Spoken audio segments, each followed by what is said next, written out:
For some people, just hearing that word makes them very uncomfortable. But what if networking was about building real relationships? I promised at the beginning, we are going to do a masterclass on networking because I think it's a lot of value. We all have a network. It's just that we don't necessarily realize that it's a network. So the very first number one pillar that I will advise and recommend people to do when they want to use networking and grow a network, the number one pillar is, the second pillar is, the third pillar, Maria, is what will be your advice related with that? Everyone is here to meet people and make business. So that, reduces the pressure. I like that. Yeah. So please grab a cup of coffee or tea, get comfortable, and enjoy this episode. Welcome to the Brilliantly Branded podcast. Hello and welcome one more time to the Brilliantly Branded podcast. Our topic today is something very important. It is networking. So for some people, just hearing that word makes them very uncomfortable. And we think sometimes it's kind of fun going to an event or force conversations that generate on a certain kind of rejection. But what if actually that networking was not about just going and be there and collecting contact, but if really was about building real relationships? That is our topic today. My guests have a lot of experience, many years working on that. She has been experimented by herself, all those things. And today we are going to do kind of a master class where she's going to share all her knowledge with us. It's very generous as well. So welcome to the Brilliantly Branded podcast, Caroline. I will love to invite you to introduce yourself a little bit and let us know more who you are. Well, it's my pleasure, Maria. And again, thank you so much. So my name is Caroline Durand, and I live close to Nice on the French Riviera. And I have been an entrepreneur for about, I would say, 26 years now. I was 30 years old, more or less. And the thing was, Maria, for me, that I had young children, but I also wanted to be able to take care of them, be there for them. But at the same time, I didn't want to have a very boring work career just because my children were my priority. So entrepreneurship was, for me, a true answer to be able to have a wonderful career as well as being a stay-at-home mom. And I had a couple different businesses. I had my very first business in the UK in 2000. I was making fancy dresses for children. So it was more into production and dealing with production issues. And then I had when I moved to the US, a event organizing business. So I was dealing more with organization and that type of issues. And then I had another business when I moved to France. But long story short, just to say that I have always been an entrepreneur. I've done production, I've done service, sales, different things. But the red thread throughout this experience was really two things. The first one is how to succeed without going through a burnout. That was always my thing, Maria. And I like people. Of course, we need computers, but for me, as a mom, it was super important to build something with people. It's always been very important to me. Yeah, I can imagine. And I have to say thank you for sharing a very personal side of where are you coming from and the reasons what you end up doing what you are doing today.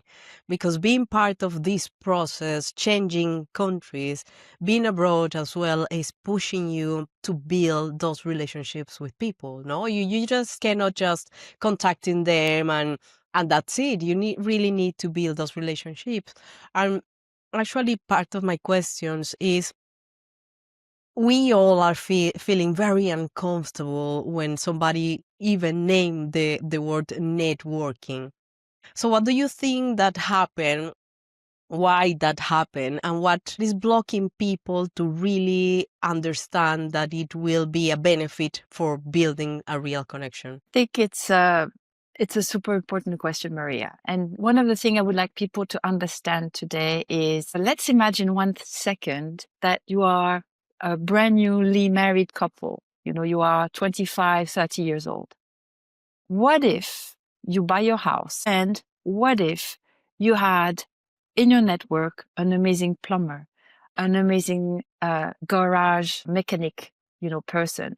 What if you had an amazing attorney? What if you had an amazing people to fix, whatever in the house? You would feel so relaxed knowing that if anything happens, you're okay. Plus, these people know people. So you know where I'm coming from. When you build, or when you consider building a network, just remember that it's all about making a great connection with around, I would say, 50 different companies, different jobs, so that are going to help you grow your business, and you are going to help them grow their business. And once you start seeing things this way, instead of having that customer mindset where you go to a networking event to fish customers, that's the wrong mindset. If you have that mindset, it's wrong. It's really wrong, because it's too soon. You need to have a bigger vision of what networking is, and that is to build an incredible ecosystem of entrepreneurs around you that are going to help you, and they actually are going to help your customers even sometimes. Yeah. It's like a growing together, right? Is how Exactly. you build around you all these force that will end up supporting you at the end. Yes. So actually, if you attend your very first networking event and just tell yourself, how can I be of service to the people that I'm going to meet tonight? What can I bring to them? How can I help them in their business? How can I make a difference for them? And we all have something we can help other people with. So if you adopt this mindset, it will completely change the dynamic of your networking events. Well, true. Yeah, really. Because truly, when you go to a networking event, you're either a beginner and you're thinking, oh my gosh, I'm so intimidated. What am I going to say? I'm not used to be with foreigners or strangers, and what I do is not going to interest anyone, maybe. Or if you're more advanced, you're thinking, gosh, another event, I'm going to have business cards again, but no one is giving me referrals, or I'm going to bump into the same people all over again. And I don't know what to do after an event. What do I send? But the same thing, if you change your mindset into how can I be of service to the people I'm going to meet tonight, the magic is going to happen, Maria. Because if you help people first, they will be so amazed that they will die to help you in return. Really. They will do We have anything they can help you. We are very aligned on that concept, and that's the reason why I invite you to be my guest. Because when we had this first conversation, I realized, to talk about networking is one thing, but to be aligned in giving that first, and then you will receive, is something that I felt so identified with. And I am so grateful that we end up aligning to have this conversation here. And actually, mm, you was giving some numbers, right? And those numbers was related with the amount of probably people that are getting into how to do that networking in certain way, and how when you arrive, how many cards you collect or how many people you contact. So this is more about quality, not quantity, right? Yes. Yes. The thing is, you never know in advance who's going to be a quality person. So this is why it's really important to set yourself goals. And maybe we can talk about it a bit later. What are your goals when you attend an event? And then when you have your goals in mind, you have two different types of approach. Either, which is what I do, I don't care about what people do.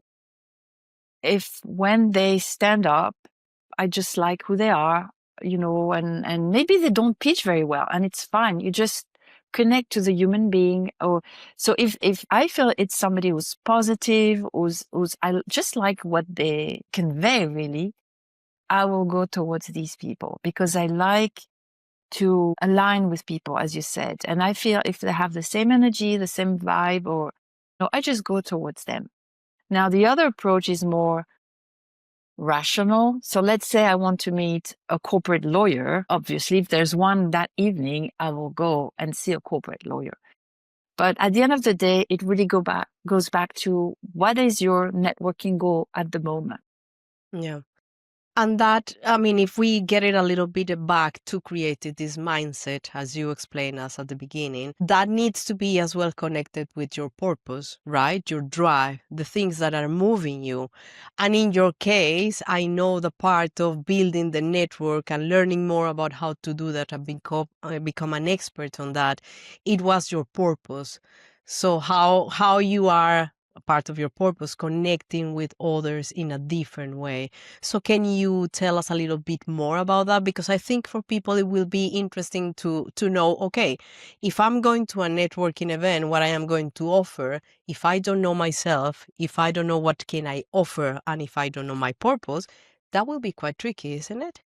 Yes, it's very true. So actually, my purpose, for example, is I am a corporate trainer as well. So I train entrepreneurs, and my goal is to really help people grow their business with networking skills, for example, and networking strategy. But my target is specifically the people who want to keep their health and their balanced life. So they're not That sounds sharks. promising. That sounds promising. I would love to hear more about that. So they really want to succeed. They need to find customers. They need to find good suppliers. And because they want to keep that work-life balance, they're open to change. So they're open to, for example, learning new skills like organization skills, or they're open to learn why is it that they are perfectionist. They always want everything to be absolutely perfect, and it's actually a quality, but it's not always a quality to be a perfectionist. So if those people are truly interested, then they are in my target. So obviously, when I come across people in networking events, I will be gearing towards people that are interested in health in general, in balance, in sports, in respect of other people, respect of the planet, because these are my values. And I cannot work, for example, with a top-notch lawyer if he doesn't care about the planet, or if he doesn't care about the food we put in our plates. So this is one of the ways when I actually build conversation with people, when those values come up, I know that, it's a professional that I would like to have in my network. So I don't know that if this answers your conversation, but I'm not only looking for titles. That's what I mean, I guess. I'm looking for human beings that match my values. Yeah. Yeah, it's important to make this clarification in the sense that when we go to a networking event, we wanted to connect with peers that at least think in the same way that we are thinking. And when you was talking about learning skills, I consider as well that it will be very important to share here this information about unlearning and relearning. Yes. So unlearning, sometimes you was talking about perfectionism, and that is okay. This is a piece of information. But as well, if that is not serving you, well, you have to unlearn and in certain way relearn how to accept that, use it when it's good for you, and then carry on. And you will end up connecting with the people and the right people. Part of the things that took my attention of your background and profile is that you was talking about this method of 5 pillars on networking. And that was, I promised at the beginning, we are going to do a masterclass on networking because I think it's a lot of value that you are going to deliver to us. So if you want to share this with us, that will be lovely.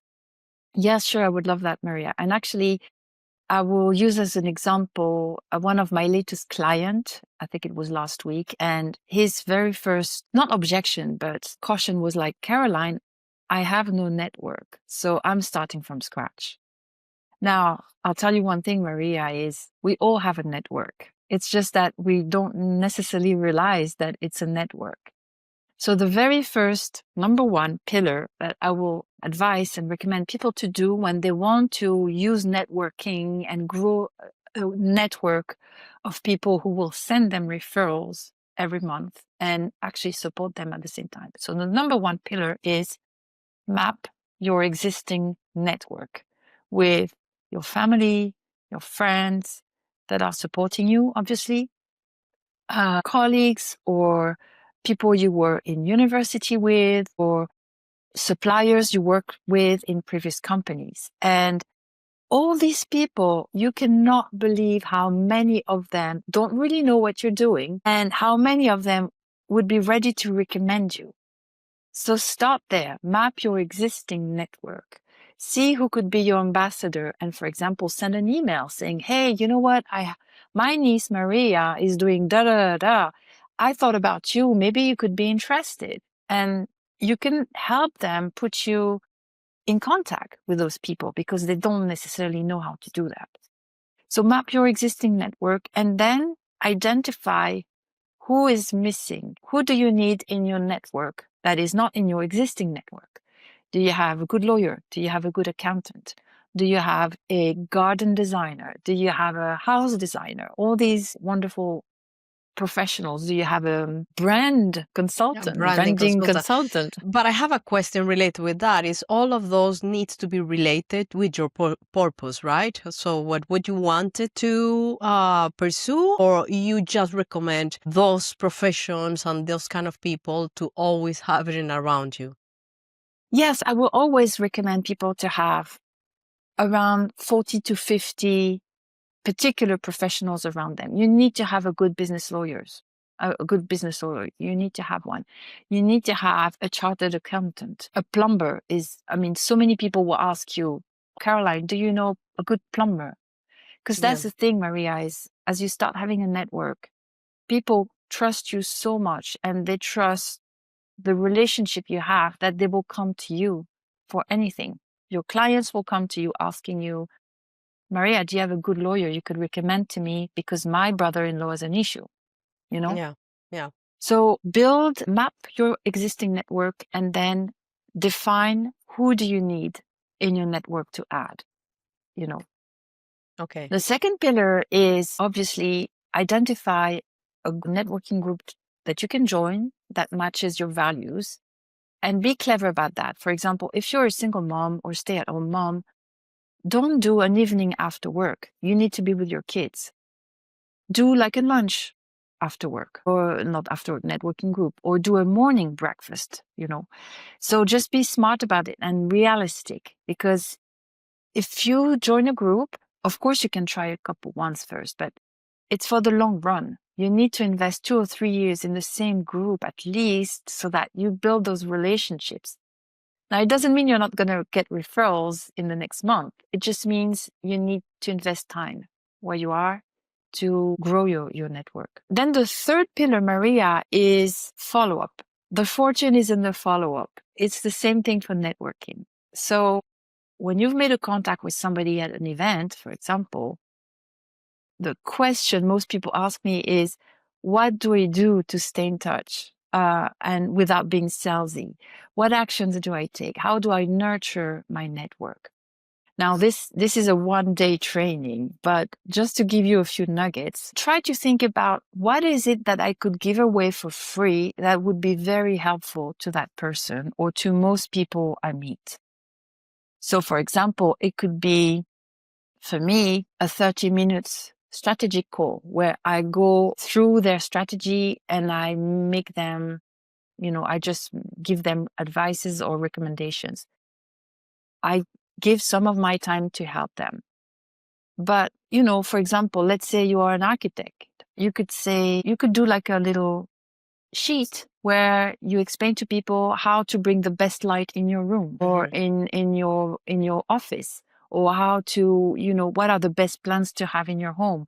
Just a giveaway that people are going to really appreciate, and showing that you are there to help them with your knowledge, your expertise first. And then, as you think about all the actions you can take, it can be send some really interesting news to somebody, because, for example, let's say I am in the marketing world and one of my client is a teacher in math. Well, I would send an article about AI and teachers and marketing that is interesting for him to read. So this is just 2 quick examples of how you can nurture your network, but yeah, there are so many actions you can do. The 4th pillar is organization. If it's not planned, you will not do it. Trust me. Yeah, no. I know. I have been there many times. It's part of what I say to my clients as well. I mean, the planning is so vital and Yes. important. Yeah. Networking is just like prospecting. It's filtering people. It's nurturing the relationship. So it's a prospecting time. If you start seeing it this way, it will change everything. So I encourage people to book between 30 minutes a week. That's the minimum, to 1 hour a day for their networking strategy. Because it's a strategy that can bring you 80% of your turnover, even sometimes 100% of your turnover, if you invest time in it. So plan your networking events, your networking work. For example, prepare your pitch, or think about, how can I reach out to this person in my network? I haven't talked to her in a long time. So just schedule and plan in your agenda time. It has to be every week or every day in your agenda. And the 5th pillar of your networking strategy is to make sure you have a social media presence. You don't have to post every day or even every week, but the social media you choose, let's say it's LinkedIn or Instagram, your business profile should be really well designed, so that when people check you, at least they see who you are on social media. And if, for example, you're on LinkedIn, right now I suggest to people to post once a week, but really very high quality content, just to have expertise and exposure and visibility, which helps building credibility. But your 5th pillar is at least a good social media profile. Really, that's super important. That is super important and very good advice. I think these 5 pillars are shaping the steps that we can start doing. And I just wanted to complement those, in the sense that one of the most important things, and you are the expert here, is how I'm going to start this conversation, how I'm going to introduce myself, if that is the case. Because one of the things that was blocking me in the time that I was kind of, with my husband, we say that I was in a cat mood when I was knowing that I need to go and do networking. So I was like, oh, people, no, I don't want to speak. I don't want to say anything. But while you will advise, it will be this first phrase that will connect with people, not just like, hi, my name is Maria, I am doing this, I'm selling this, I'm going to give you this value. Because that, it will be probably what most people, they say, okay, those are the steps, I need to offer a value. So, hi, look, I have this free resource for you. Well, no, I think that knowing digital, not in presence. So what will be your advice related with that? Well, first, realize that everyone is here to meet people and make business. So that reduces the pressure. I like that. Second thing is, what I like to do is just to go towards people, introduce myself, like, hello, Maria, I am Caroline Durand. It's very nice to meet you. Mm-hmm. I'm not going to say what I'm doing so far. And then I will say, so Maria, it's the first time we're meeting, obviously. What is the project you're working on right now that is the most interesting for you? Mm-hmm. Or something like that. Or it could be also, have you attended any conference this month? Or do you have any podcast that you like to listen to that you would recommend to me? Just to break the ice with something that people really like to talk about, actually. Yeah. And they're comfortable with. Now, the magic of that, Maria, is if people are nice, and paying attention to other people, at some point they will stop talking and they will say, I've talked a lot already. Caroline, who are you? Can you tell me more? What do you do? Yeah. Now, people will carry on talking for 10 minutes. People love, you just let them talk. I mean, this is what I'm doing. Tell me about, what is your passion? Exactly. But at some point, if they don't interrupt themselves by politeness and by respect, to kind of, okay, and you, what are you doing? then, for me, it's the first time that that person is not really listening and in that mindset of helping other people. Yeah. So many Well, yeah. times for me, I am not so interested, and I will Yeah, just, and move on. yeah, Yeah, okay. Yeah, that's true. That's true, but as well, sometimes these kind of people sometimes like took more my attention in the sense that it is probably something that keeping them doing that because they don't just wanted to protect themselves. So probably they are even more struggle than us trying to have a conversation when they just talking and talking and not asking because it probably is a little bit lack of knowledge, lack of how to manage these relationships. That is, okay, I mean, let's have a normal conversation. Let's talk about the weather. Let's talk about the conference that we were just having, in the sense that you use those things to build up a conversation. I got an ex-boss, and he was making conversations with people in restaurants, in airports, I mean, all the time. If I was not close to him, 5 minutes, he was already speaking with the woman there, with the guy there, with the couple there. He was asking, where do you buy those trousers? These kind of things. And I was always amazed about that. And I think I have learned a lot about how you can just establish a conversation with little things. yes. One of other question is all this in the moment that we are with AI. A lot of people are using AI to approach, for example, online. So sending all those messages that are made by our amazing friend AI ChatGPT. And the thing is that you can feel the energy behind that when it's not a human behind that is controlling that. I don't have anything against artificial intelligence. I am using it as well, but I am putting my own tone of voice. So how are you helping your clients to build these meaningful networks using the AI? I'll give you two examples because I know time is running. But the first one is, for example, I use AI to fasten the discovery progress. So, for example, let's say we've just met, Maria, or I know you're going to attend an event.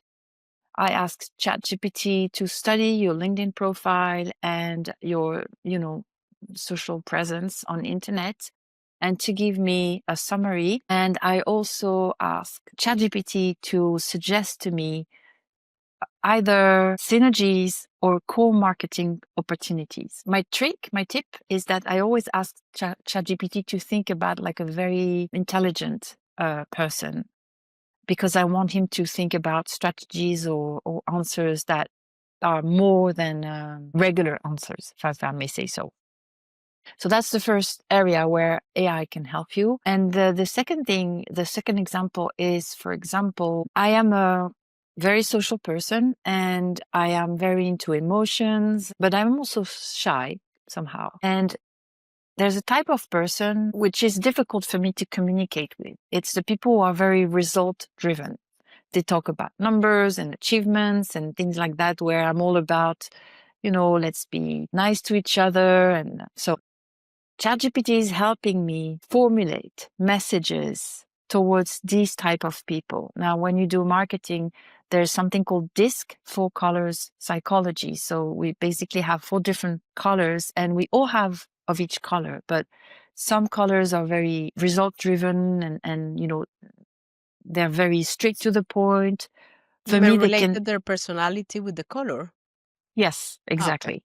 Okay. So when I know that a person is like that, I want to adapt my message, but it's not a skill that I have yet. So I asked ChatGPT to help me, phrase that message for somebody who's very result driven, who's very in a hurry, or is very target orientated. So this is the other way that is helping me build better human connections, because ChatGPT helps me send messages in the color that people are. If I don't know if that makes sense. Yeah, makes sense. And of course, it's a many questions that are coming around. But I know that probably, and to start just to wrap up, people can contacting you and asking that many questions that probably they are Of having course. listening to this episode. Part of that is how really you remove your authenticity, just getting into what ChatGPT is suggesting you, because part of the things is, and it's just part of my personal experience, I guess you can share with us if that is the same for you. When you get it into that world of AI, there is two risks: stopping your authenticity and being yourself and just following these rules or these things that are suggested there. So will you advise us like a middle point in which, of course, and how I said to start to wrap up, what are the next steps that the people can start doing to build the network and especially to build those relationships? That's such a long topic. It's so hard I to know, narrow I it know. down. So I would say be cautious with AI because, yes, as you're saying, building a network is about being authentic, and you can have really good results by reaching out individually to people, writing your own messages with your voice. So yeah, just use AI wisely for sure. Okay. More That is like very for a good. summary about the person and what does she do and what are the synergy points between your two businesses, for example. And I'm not sure about your very last question to The wrap up the call. lessons probably is a little bit more the lessons that you have Yes. learned and how people can take actions right away Yes. to start to build their network. Okay. So change of mindset. Okay. Be That's of good. service to build a network, an ecosystem of entrepreneurs who are going to help you and you're going to help them in return. Then the second step, identify in your existing network, who is in your existing network? What is their job? Do they really know what you're doing? Are they supporting you? Could they send you referrals? Just start there already. And then define your networking goals. Who do you need in your network? And just find a group, try a couple different ones, and start building those relationships. The first conversations will be difficult, but just improve every time. You will improve every time until the point where you really master the chit-chat skill, just like Maria. Yeah. And the third thing is think about what is it that you could give away to people for free that has a lot of value for them. And if you feel that you don't have anything, some people, they have such little confidence in themselves that just thinking, okay, people are not going to be interested in what I do. Well, then just offer them feedback. Would you like my feedback on your website? Would you like my feedback on your Google Sheet or on your leaflet, your flyer, anything? Just offer some of your time to help people. That is Just excellent. start there and you will see you build those precious connections week after week, and then you'll get referrals month after month, and you'll get amazing support from your network. Well, Caroline, thank you very much. It's a lot of value that you just have delivered. I have to say thank you for being here and for Thank you so much for inviting helping me. us to empowering the women and the society around us. That is part of the purpose of the Brilliantly Branded podcast. Thank you, Caroline, for being here. Thank you so much, Maria. Good luck, everyone. I'm grateful by having you as a listener on this episode. I am in the mission of empowering thousands of women around the globe, and I need your support for that. Help me to spread the voice by sharing this episode and subscribe to our social media channels. And remember, if you want to listen to exceptional stories and have someone that inspires you, please get in touch with me because I will love to have them as a guest to learn from their experience and share their story with you next time. So until the next episode, ciao, ciao.